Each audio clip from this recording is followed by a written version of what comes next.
Hello and welcome to the Tonearm, where we connect you with the people and ideas moving culture forward. I'm your host, Lawrence Purrier.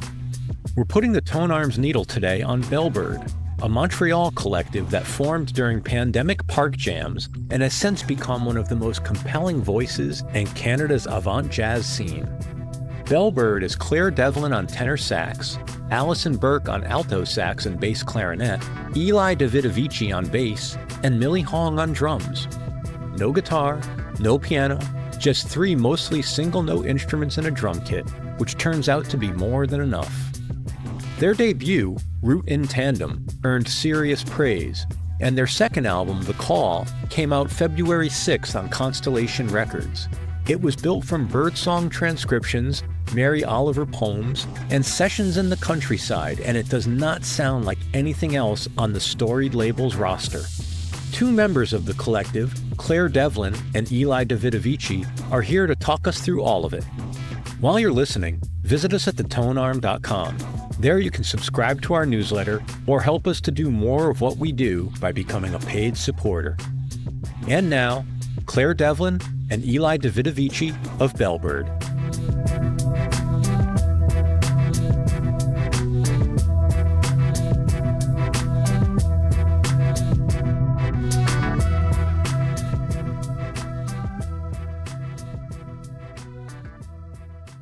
So before I get into asking you about the origin story of the collective, I would love to ask each of you about your origin stories with the city of Montreal. Claire, maybe I could start with you. Tell me a little bit about how you wound up in Montreal and tell me a little bit about your relationship with the music scene there. Sure, yeah. I grew up in Ottawa, but I moved to Montreal when I was 18 for school. I went to McGill University for jazz. And then fell in love with the city and decided to stay there afterwards. The music scene in Montreal is so vibrant. I was immediately addicted. There's a lot of different genres that are thriving, I think, there. And I was really attracted by that, to have like a really solid jazz scene, but then also this like amazing indie and underground and free jazz and experimental scenes. And so I kind of grew into those different areas over the last like decade of being there. How about you, Eli? Yeah, I think I have a kind of a long history with Montreal, even though I grew up in Vancouver. But my dad and his family were from Montreal. I spent a little bit of time living here with my grandparents when I was 7 years old.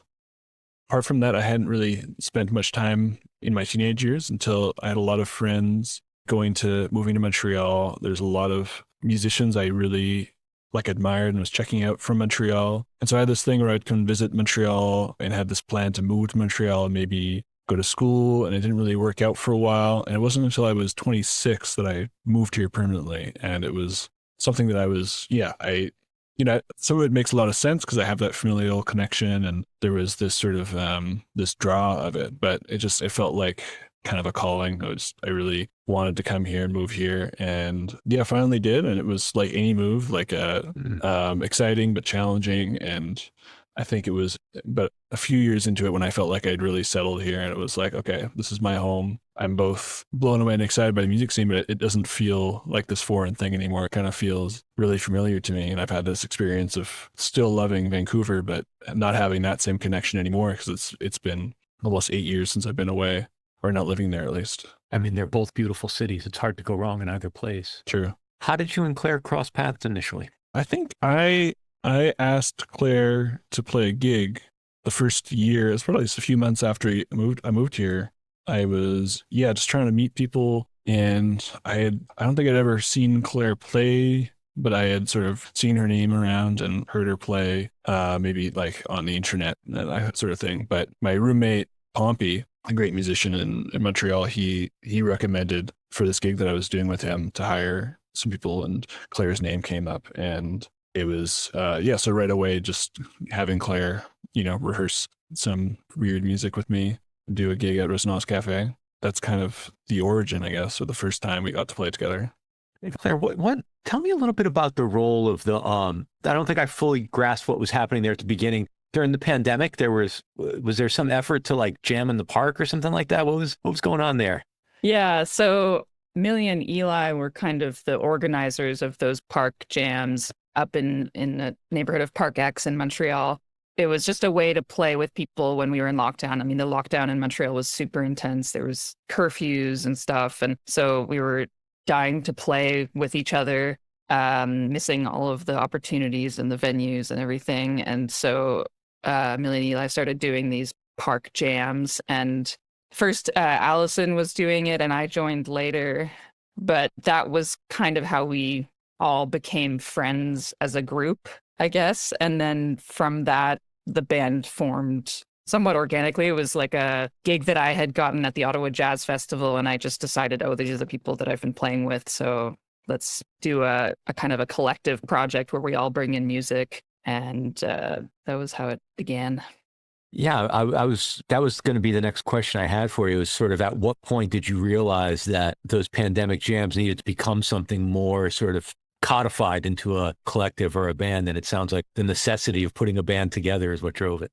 Yeah, basically it was, I got a gig and these are the people I wanted to play with at that time. So, and still now. Yeah. You know, Eli, when Claire was first speaking at the beginning of the conversation, she was talking about that element of the Montreal scene in terms of its sort of musical diversity. And as she was saying that, I you know, the little bit I've learned about you in listening to your music and our time preparing for our time together, it seems like you embody that. Like you work across a lot of styles and in a lot of different contexts. I'm curious about how that stylistic diversity in your own work, what in that do you bring to this project? How does that manifest in Bellbird? I mean, I think that's something that it's definitely a big part of the Montreal music scene, but it's connected me with, you know, it's something I really identify with, I guess, like personally and musically, like this sort of the space between genre. I think more than ever, Bellbird feels like kind of inhabiting that space. I think in so many ways, it's hard to put it into one sentence, but like what we do, like when we write music now together, it's sort of, I think, started more of a traditional modern jazz quartet in terms of how we wrote the music, like bringing in charts and how we sort of formed the music together and how we made room for improvising. Since then, it's really changed in terms of how we write music together and how we get together and plan things out. When I was like in high school, you know, I was playing in rock bands where we would put together like riffs and songs from scratch, but very collaboratively. Each other not being able to read, you know, like complicated charts, so we wouldn't write things down necessarily. But that felt like a really organic way of writing, and slower in some ways, but more immediate in other ways. It really felt like we knew the music really well by the time we got it all together. And I think we really try to put that together in the latest record with Bellbird. But I think doing that more does sort of change the dynamic. But apart from that, there's like definite like stylistic things. I think, you know, Mili doesn't really play like a jazz kit, even though, you know, she may be playing things that are stylistically more on the jazz side of things, but there's more of a bigger sound to the drums. There's sort of like it's not a clean jazz record in terms of like the sound and the recording. We're not going for that sort of really pristine modern sound that you hear on a lot of jazz records, which can be great, but it's not really what we're hearing with this music. It's the kind of thing where it's like, I don't really know what to call it. We just kind of, you know, we fall into different umbrellas. We've kind of decided we're okay being the weird jazz band instead of the jazz weird band, or like, you know, the jazziest weird band, if that makes any sense. But like we keep kind of, I love the idea of walking into the record shop and saying, I'm looking for the weird jazz section. Yeah, exactly. That's what I do. That's where I go immediately. Yeah, me too, kind of. Yeah. There's so much good stuff in that section. Yeah. You know, something I wanted to ask you both about that is super intriguing to me, and it comes up somewhat regularly or at least a few times a year when I speak to ensembles that call themselves collectives. I love to explore this idea of like, what is a collective versus a band? And beyond that, like, what does it mean in practice when you're in the room together? You know, how do decisions get made? And like, it just seems to me from the outside looking in, there's like an ideal, and then there's like, well, we got to get things done. Mhm. And I'm really curious about, at the risk of sort of deconstructing what you do and how it all works, I'm really curious about that interplay and what it means in practice. And if either of you would like to jump in on that. Sure, yeah. It's been a really amazing experience discovering what it means for us, I guess, to be a collective, because I've never done anything quite like this in other groups before. We always started off with a pretty kind of egalitarian approach. Back when we were bringing in sheet music for each other, we would all bring in compositions and then kind of play an equal distribution of everyone's tunes. The way that it developed is that we kind of, both the music and in the process of making the music, we try to function without much hierarchy. Like, anyone's ideas are valid. It's not like there's one primary or two primary songwriters and then someone else who, or like even with Mili, the drummer, like she obviously knows way more about drums than any of us, but like she's open to us saying, what if you played the hi-hat here instead of the ride cymbal? And vice versa. For all of us, we're open to each other's suggestions and learning about each other's instruments. And a piece of music might be originally more from one person. Like, there's a song on the record called Murmuration where I brought in like a 3-bar melody, basically, and then we created a whole piece out of that. So it eventually became this piece that was really like everyone felt ownership over, I think. And there were many parts that didn't come from me at all. Yeah. So yeah, it's just, I think, about being open and being patient, because it does take time to do it that way. And I think it's also ultimately, and this is what we're still figuring out, but it's knowing who's like what each person's strength is and how can that best be manifested in the music and in the music making process. And I think that's, I've learned about myself and like how I work and how I best sort of, how I can even challenge myself in this group.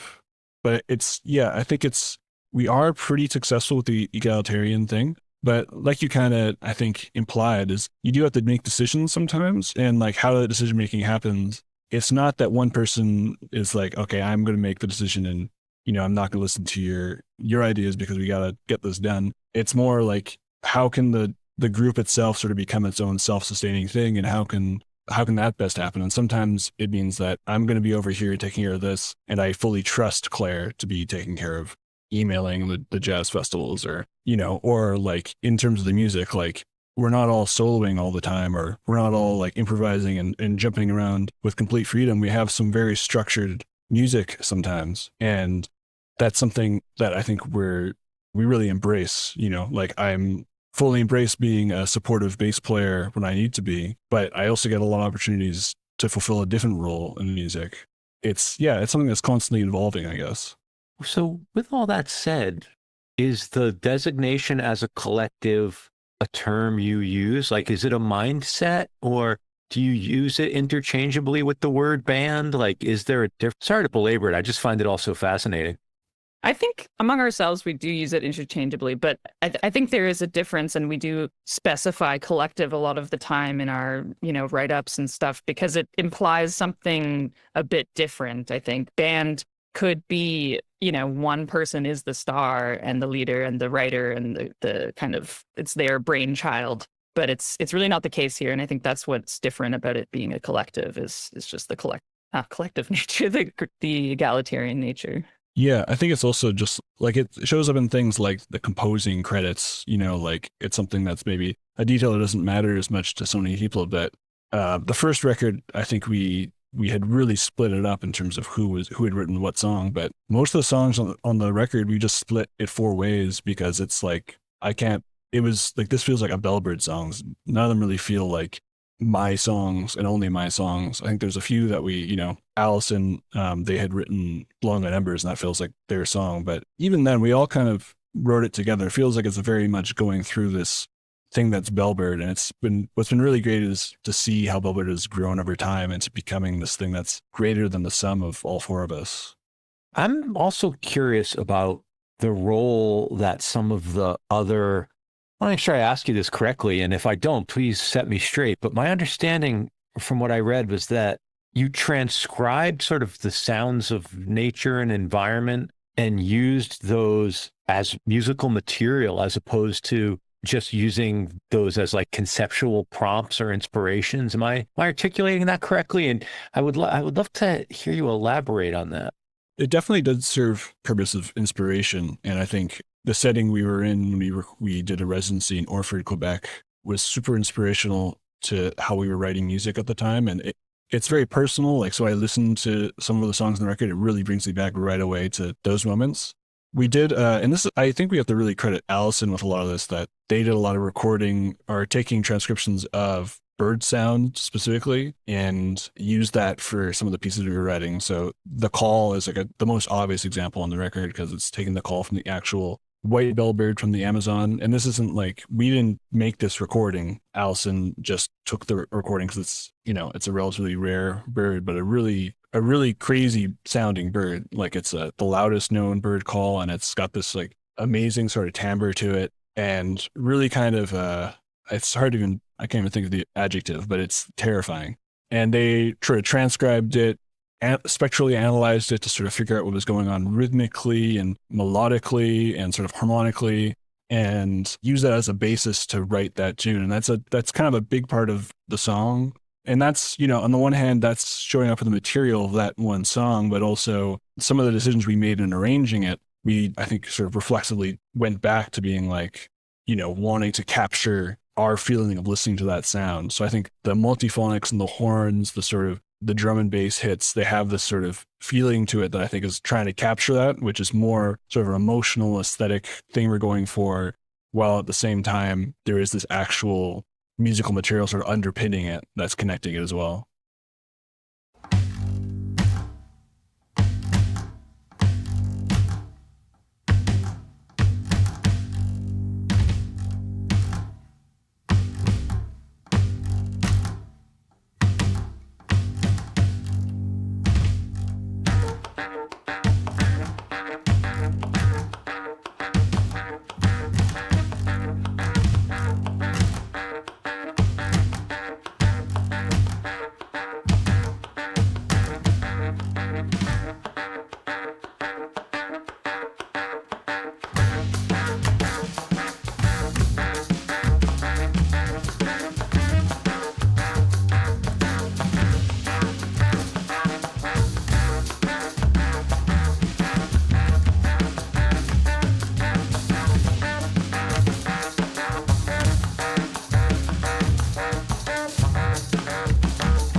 I love that you brought up that track, because oftentimes when I'm sent or offered music for the first time, I like to listen to it and not study it necessarily. I like to just put it on and see what captures me. And that song grabbed me by my shoulders and it made me pay attention. I don't even have an articulation for it necessarily, but it's a very strong, muscular. Hearing you describe the bird call, I'm like, yeah, well, those are the attributes of that song. Like, it's a little bit loud and tough. It's a tough song. Yeah. I really like it. Muscular is a good word. Yeah. It's a really great track. Do you feel as though you're in collaboration with the ecosystem in that regard? Yeah, I think that's a big theme that we explored on this album, especially our relationship with the environment and with nature and creatures and plants. The idea that there is no separation between us and the natural world, and capturing some of those sounds that exist already feels like an amazing way to connect with nature and to try to preserve what is so beautiful out there in the world already. And especially because, these environments, like the Amazon and everywhere, these animals are in danger and the environments are disappearing, and it's an absolute tragedy and travesty. And so this is like our way to connect with that, I think. I'm a big fan of the tradition of the chordless trio, be it saxophone primarily, I guess would be what I love a saxophone trio. I'm really curious about opening that up in the quartet format. the first thing that comes to mind for me just as an assumption is there's a lot of freedom there, but that's also a lot of room to, I would just think it's an intentional approach, right? Like you said earlier, Eli, not everybody's soloing at the same time. Sometimes you're supporting, sometimes you get to participate in different ways. Yeah. But I'm really curious about the possibilities that a quartet with no chordal instrument. What does that mean to each of you? And maybe if you'd like to go first, Eli, I'm really curious to hear your experience of playing in that type of configuration. I mean, it's one of my favorite ways to play. I mean, I love playing with, like pianists and guitar players, but that's sort of it's a different sort of role that I take in the music, whereas I'm sort of collaborating on a certain aspect of the harmony. Whereas I am still collaborating in that sense, but I have a lot more freedom in terms of every note that I play fills up more of that harmonic space, not to get too technical about it. That's something that sort of freedom is like really fun. And I feel like there's more sense of the movement of what's going on in terms of if I'm going somewhere and one horn is going somewhere else, you really feel that. Where when there isn't that space, I think it becomes part of something bigger than itself.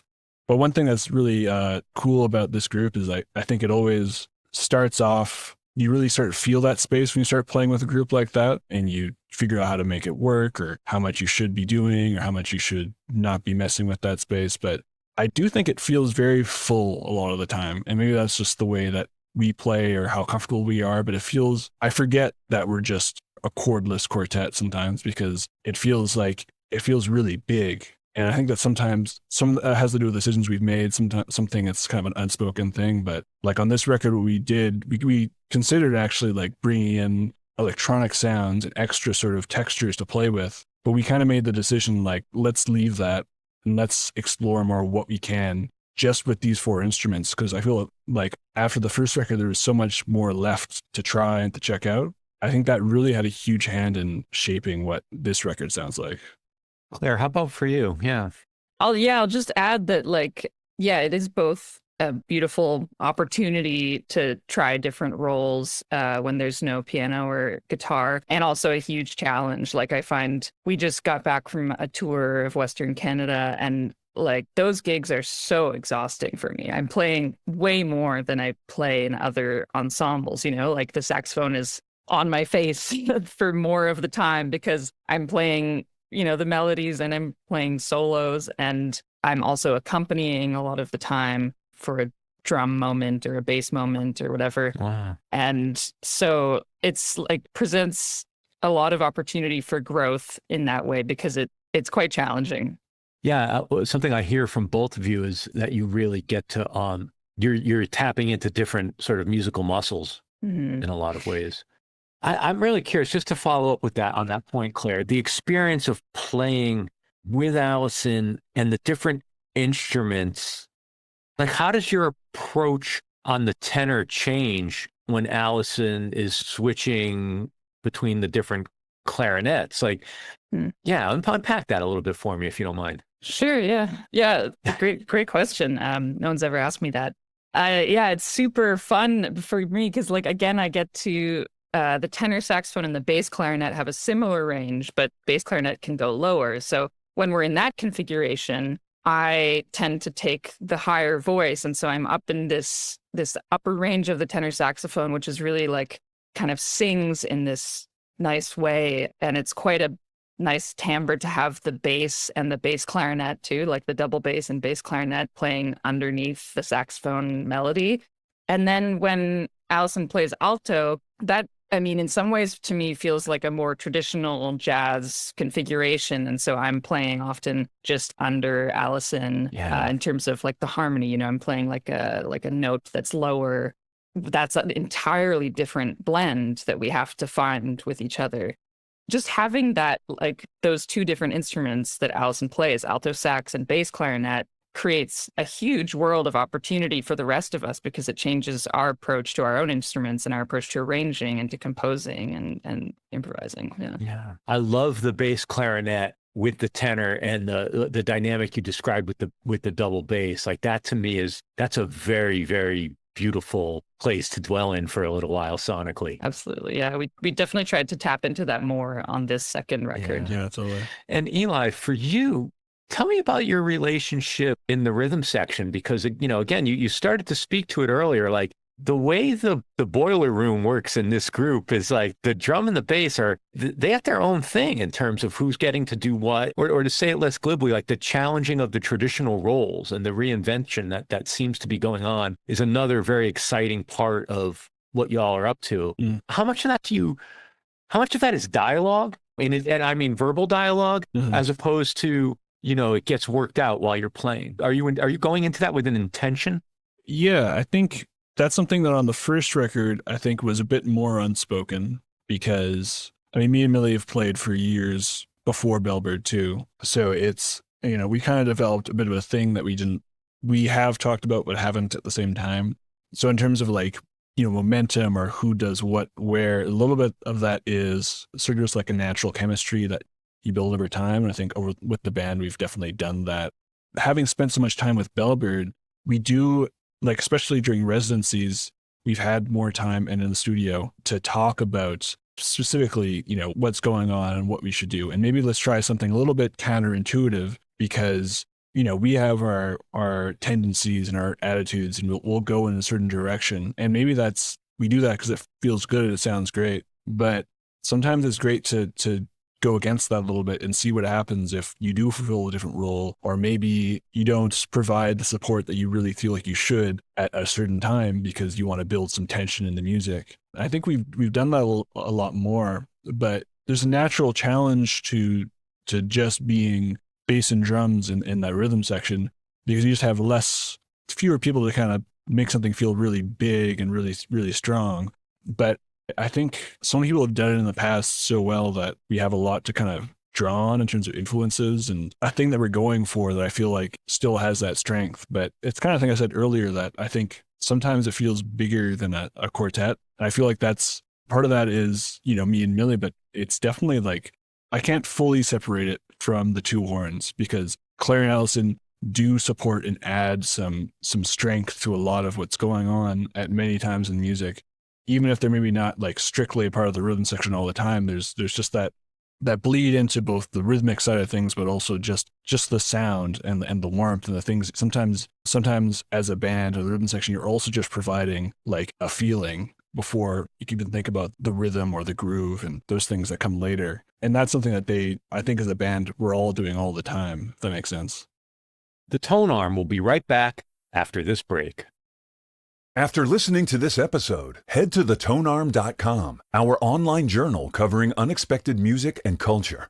Right now on the Tonearm, you'll find features on chilled electronic music producer Kodomo, innovative harpist Zena Parkins, Venezuelan jazz guitarist Juanma Trujillo, Parisian lo-fi duo Special Friend, and so much more. And while you're there, be sure to subscribe to our email newsletter, Talk of the Tonearm. That's thetonearm.com. The Tonearm, putting a needle on the cultural wax. And now, back to the Tonearm. We had a chance a moment ago to talk a little bit about The Call, and there's a couple of other tracks I wanted to ask some specific questions about. I'll start with you, Claire, but if either of you, wants to weigh in or you want to hand off to the other one, please feel free. I'm curious about Soft Animal, the story behind it, the poem that inspired it, how in a collective setting does text become instrumental music? Yeah, that was a really unique moment for us, like our first time writing music in this way. And what happened was we were in the middle of this residency in Orford, Quebec, and the first week had been spent doing a lot of really intensive rehearsing and arranging and practicing really hard stuff. And I think by the beginning of the second week, we were a little burnt out, a little bit tired and ready to just kind of make music in a different way. And Allison brought in this poem by Mary Oliver called Wild Geese and read it to us. And it just hit the right note at the right time. It was really felt impactful. It's kind of really validating in how you can sometimes just rest. You can sometimes slow down and allow yourself to just be, and that's enough sometimes. it wasn't even supposed to be a musical prompt, I think, but then we ended up improvising on it and using the text, the words as if they were lyrics. And so as horn players and for, drums and bass too, imagining singing the words and then playing the notes that would form the melody. And we did that a few times and recorded it and listened back and then ended up codifying it into the piece that it is, which is now more set in terms of the melody. Yeah, that's like something that's kind of interesting to me. The text has its own meaning, and for it to sort of represent that in instrumental music, like, can you still capture that? Sometimes I feel like maybe it's so abstract that it means something to me, but it won't mean something to someone else. But for me, this piece, Soft Animal, really still captures the feeling, at least the feeling we had when we read the piece. But I think when we play that for people live, I really see like the same reaction happen from a lot of audiences. And that's like super amazing to me. Like, like whenever we play that song and I see someone like tearing up at the end, I'm like, yes, like, it's like so gratifying that you made someone feel something, because that feeling that we had was shared and it was genuine. It's one of those things that's like, it's not that we have like a perfect method for it. It just worked and it just happened. And it was really organic for this one song. But it's really cool to see that translation happen and still be effective. Yeah. Yeah, I love that. The spirit came through. Yeah, I think so. Tell me about Blowing on Embers. Complicated moral, social, political questions that the track is inspired by. I'm curious about what can instrumental music bring to that conversation, maybe, or what's the role of instrumental music in a situation such as the one that track deals with? I mean, it's a shame that Allison isn't here, because they wrote the piece and it was their idea to dedicate it to a free Palestine. But we all really have a huge emotional attachment to that piece. I mean, I think the role is, it's part of a much larger thing. We don't have, grandiose sort of perceptions of ourselves as making a huge difference. But like, when we get to play this live, we get to talk about this thing that's happening in the world, and we get to sort of at least say something about it and not be completely silent about it. And we get to express something that's real, which is just how we play the piece and how we feel about, that's kind of all it is. But I do think there's so much that we can articulate about what's happening, but there's things that are harder to articulate. And I think not to make this a cliche, but I do think that there is something about music, something about art and playing something that you can't articulate, something you just can't quite put into words. That's something that is pretty raw. And it's, even though this isn't what's happening right now, but it's not just started, it's been going on for a while. There's still that raw feeling of, this is something that is unacceptable to us, something that we really just are heartbroken about every day. And we want to express that. And that's kind of all we can do and all that we're doing with that piece. But I think I also just want to say that I just love that piece and I love playing it. And it's just like with Soft Animal, there's something that's just coming through the music that is much larger than ourselves. Someone, asked me at one of the shows, like, how they should listen to the piece or what it meant. And I hadn't really thought about that, because I just sort of take it in every time. But to me, like, it starts off with this really like very sort of dark and kind of brooding and this really sort of a haunting melody and this really sort of march that has this real vibe to it. But then it sort of opens up into this really sort of euphoric, transformative improvisation solo. It takes you to different places you really don't expect. There's this really amazing duo saxophone cadenza that is one of my favorite moments on the record, that takes us into like the final melody. That's, a much more sort of intense and fast-paced version of what we do at the beginning. And that whole transformation of being able to take yourself out of that dark place into something euphoric and transformational and beautiful, but also just out of your own body. Sort of trying to describe that to a stranger at the gig, that kind of, that really meant something to me and kind of helped me realize, like, this is what is actually so great about this piece, or one aspect, one experience of that. Yeah. I don't know if you have anything to add to that, Claire. No, that was beautifully said, Eli.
Well, then let me ask you this, Claire.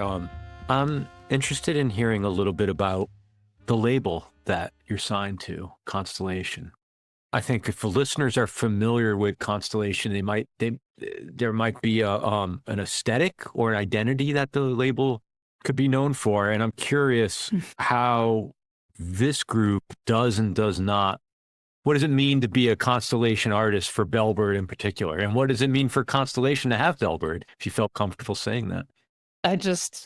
When I think about Constellation, it's just such a joy to work with them. Like, they're honestly really amazing people, and they're really community minded, and they're not what you would imagine like an industry person to be, I guess. They're really great humans. And I think the way that Bellbird does fit into the label is in this kind of, I think Constellation chooses music that in some ways, I don't know, counterculture or is against the grain of the community that it's in. So it's not like it's one genre, but it's specific artists that are trying something, that are going for something specific. And I think we're trying to access, as Bellbird, we're trying to access a specific sound that isn't super quantifiable. But then also I think, it is jazzier than most of Constellation's stuff. So it's probably like the jazziest thing they've put out in recent years, at least. I don't know the full 190 records. I think that's what they liked about the record, is just how, like what Eli was talking about earlier, about the sound of the drums is not like a jazz drum sound. And then like the way that the saxophones play and the role of the bass, these things aren't your typical like jazz band, and we're pulling from other genres. And I think that appeals to their aesthetic. Goes back to the weird jazz section in the store. Yeah, exactly. Yeah, totally. Given that what you both have spoken about earlier in the conversation about the genre diversity, just the breadth of music in the Montreal music scene, do either of you or does Bellbird as a collective, talk to me about community, right? Like, because when I hear people talk about scenes can often be divided by genre. You don't get to play in the same stages, and there's always the one place that books across genre, but nobody else does, or players don't often know each other outside their worlds. And I'm just curious, what's the feelings of community you have? Is it just identifying generally with the city, or do you feel that there's a community you're part of art and artists? I think it definitely goes deeper than just the city and just the scene. We talk a lot about this, but it's really, I think is super significant to us, is this venue that is really sadly closed now, that Café Résonance, that was in the Mile End in Montreal. And when I first moved in 2018 to Montreal, I was right across the street from Résonance, and I would go there like literally every day, and there's music every night. And I had a lot of jazz, but I had a lot of other music, but also just that in between. It was a jazz band, but they were playing free music. They were playing, with like hip hop artists. They were playing, sort of rock songs in a jazz sort of format. Or there was a lot of like in between, and a lot of the people who I think frequented there had their feet in like different worlds. There's a mix of people from, music school. There are a lot of like great just artists living in the plateau who would come down. And it felt like it's really hard to like, find a community space like that. Because I would just go during the day and hang out there, and whoever was there, I would just sort of get to catch up with, or maybe like get some work done there, or just, the food was amazing too. It was just kind of like this really great spot. And I think that sort of I don't think that everything originated from Résonance, but I think it really captured something about Montreal and that particular scene that I think everyone in Bellbird really feel attached to, is that it's definitely, it's the community, it's the music, it's the city, but it's also just like the group of people who come together and kind of just feel this connection of like a lot of the music that is getting played on the stage. And the same thing happens at a lot of the venues owned by Suoni in Montreal, like Casa do Popolo and Sala Rosa. There's so much different music happening, but like there's this enthusiasm to go out and see it no matter what. I really feel connected to that, because I feel like I'm in a part of a community that's all these really incredible people doing really great art and things that are inspiring to me, but it's growing, it's evolving, and it's changing, and it's not afraid to change. And I'm never afraid of it sort of going backwards or sort of repeating itself. I think, what's cool too is there's always new people coming through, younger people, and people unfortunately move away, but then someone else comes and takes their place. And there's I think there's a long tradition of great art and great music in Montreal, but there's this particular scene that I connect with that is just still feels strong, even as it becomes challenging to kind of figure out where it's all happening, where we're going to play, who's going to platform us or give us the chance or the opportunity. But yeah. Yeah, and I just would add to that like part of what was so great about that venue is just that it had a different feeling from the kind of community that we were all used to coming out of jazz school, because it's like homogenous sometimes in the jazz world, obviously like heavily male dominated. And it just felt that when you would go to Café Résonance, there was enough of like other genres and other subcultures and communities that it felt way more diverse, I guess. It was like a safe space, quote unquote. There were like tons of queer people and like, yeah, it just felt different from at that time for me anyway. I was just coming out of undergrad, like in my early 20s, and really needed that kind of refreshing safe space to be in, to create music in, because that opened up the whole world of like self-expression that didn't always feel comfortable or safe in the traditional jazz contexts. And so I think it's for me, it's all wrapped up in the feeling of the community there, and then being able to express myself musically. Like it's one thing. Our time together is starting to wind down, and I had a couple of last questions about the music itself I'd love to ask you both about. One is, how does this particular record, you mentioned you just did a bunch of dates. How does this material translate to live performance, particularly given that it's definitely a studio album, right? It's got studio elements and production. And did you have to think about that to translate it to the stage, or do you just go up there and do what you do? Surprisingly not. It didn't feel that hard to translate it. I mean, it is produced in the way that it's mixed, but like there are almost no overdubs, I think. And oh, really? Wow. Yeah, it's mostly live off the floor. We can actually play most of that music in the arrangements from the album as a live thing, and the sound is obviously going to be different in terms of like timbre, but it's pretty playable actually. Yeah, I think it kind of went the reverse order of that, where we were playing it live already by the time that we went to the studio. So it was more trying to capture the energy in the studio. That was not the challenge, or not so challenging, but it was something we really wanted to make sure that we did, because we've done records before where there are more overdubs, or maybe it's live off the floor, but it feels like a little bit flat compared to when you're playing in front of an audience that is really engaging with you. So we really, we're really mindful about that, and we talked about that a lot, because that's a huge thing that we love about playing with Bellbird, is playing live for people, because there's definitely a lot of, even more now than before, a lot of like engagement and sort of back and forth with the audience that feels a lot more explicit than it used to be. Like, Allison always gets these solos where it's got this really cool energy to it, and it always ends with a big flourish, and then people cheer, and it's like, that's not, that's a rarely that happens after a bass solo. So it's cool to get to experience that. I cheer the bass player, by the way. I just want to go on record. I cheer the bass player. Yeah, thank you. Yeah, you're doing the Lord's work. But yeah, I mean, I think that still comes across on the record, but I think it's not so much of an issue playing it live, because it's already, the music has that live element to it already. But yeah, I mean, I think it is an interesting thing that does happen sometimes, where once you go in the record and you make it changes the music a little bit, so you adapt it to your live thing. But I feel like it's always been a thing that's added something to our live performance, rather than us feeling like we had to make up for something that was missing. Yeah. Yeah, and you used a word at the beginning of your remarks just now. You said flat, and this record's anything but, right? Like, it's a very dynamic record.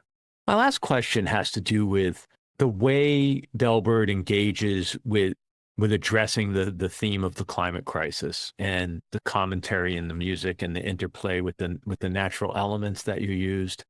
That's a lot. That's a large topic or a large area to investigate. And I'm curious how you see the next iteration of this ensemble, right? Because you both do, and I'm assuming all four of you do so much work in other contexts, yet you're both speaking about this as a living, breathing project. So I don't get the sense that that we've heard the last of Bellbird. And so is Bellbird the place where you come to explore the world thematically, or like, what does it mean to each of you to come back to Bellbird, and what are you looking for? I think it's a bit like Eli was saying with Blowing on Embers. Like, it's not we're not trying to take on the issues of the world in a way where we think it's not about some kind of tangible effect. It's more like these are the things that we care about, and so we write music about them. And I think that will continue to be the case for future records with Bellbird. And, we don't have some kind of 10-year plan for the future themes, but that's what I think will be always the case. It's just that, there are world issues that we care really deeply about and that we talk about, and those things come into the music by themselves. Yeah, it's connected, right? Like, I feel like it's easy to sort of be like, well, I'm just playing instrumental jazz, so that doesn't mean anything really to me, so I'm just going to not mention this thing that's happening in all our lives. But I think it really feels like it's not something that we hide in terms of how we feel about these issues. Like, it's pretty explicit. But I also feel like, maybe we're not like under any illusion that we're making a huge change, but I think we do want to be part of something bigger than ourselves. Like we took our music off of Spotify and Amazon to be a sort of part of this. Constellation was a big part of that, but like something we were really engaged with like, we don't accept what these companies are doing, and we don't feel like it represents us in any way. And, we're going to, do the least that we can do is just say, we're just not going to work with them. And no one is, maybe one person, my mom is not going to use Spotify now because Bellbird isn't on it. And it's not that we think we're making a big difference on our own. But I think it does feel good to be part of a bigger movement of artists that are saying that this is something we don't accept, and we're going to use the power that we do have, however small that is, but work together to sort of at least make a statement. But also, I do feel that empowers Bellbird for me. Like, when I come back to Bellbird and know that, okay, when we play together, I'm playing with people who I feel really represent my values, but also it's not like a question. Like, I think, that strengthens us because we're all such great friends and we have this really close connection. Yeah, I think it's something that's like exciting musically because we're on this part of the process where we put the record out. We had, went through the whole thing of writing the music, playing the music, touring the music. And what's next is always like a really fun question because I think right now the possibilities are really open. It's kind of nice to sit there for a little bit because, we could incorporate new elements that we haven't before. There's also just this thing that I've seen since the first record, the energy in the music is kind of growing to this bigger thing. Just riding that for a bit and seeing what can we do to sort of, keep that sort of, like you were talking about before, that connection between our live performance and our studio performance. How can we keep that energy like exciting for us as musicians, performers, but also engaging for an audience and thinking about an actual, listening audience even when we're in the studio? Those kinds of things are things I'm thinking about, but it's a complicated thing, I guess, sort of to think about all these things that we're doing. But I think we just love getting together and playing and improvising, and I'm sure we'll keep doing that no matter what.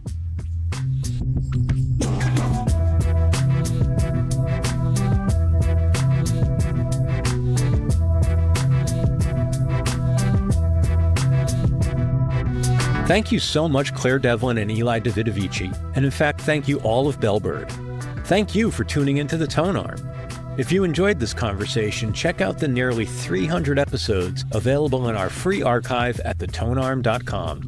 While you're there, join our mailing list or consider becoming a paid supporter.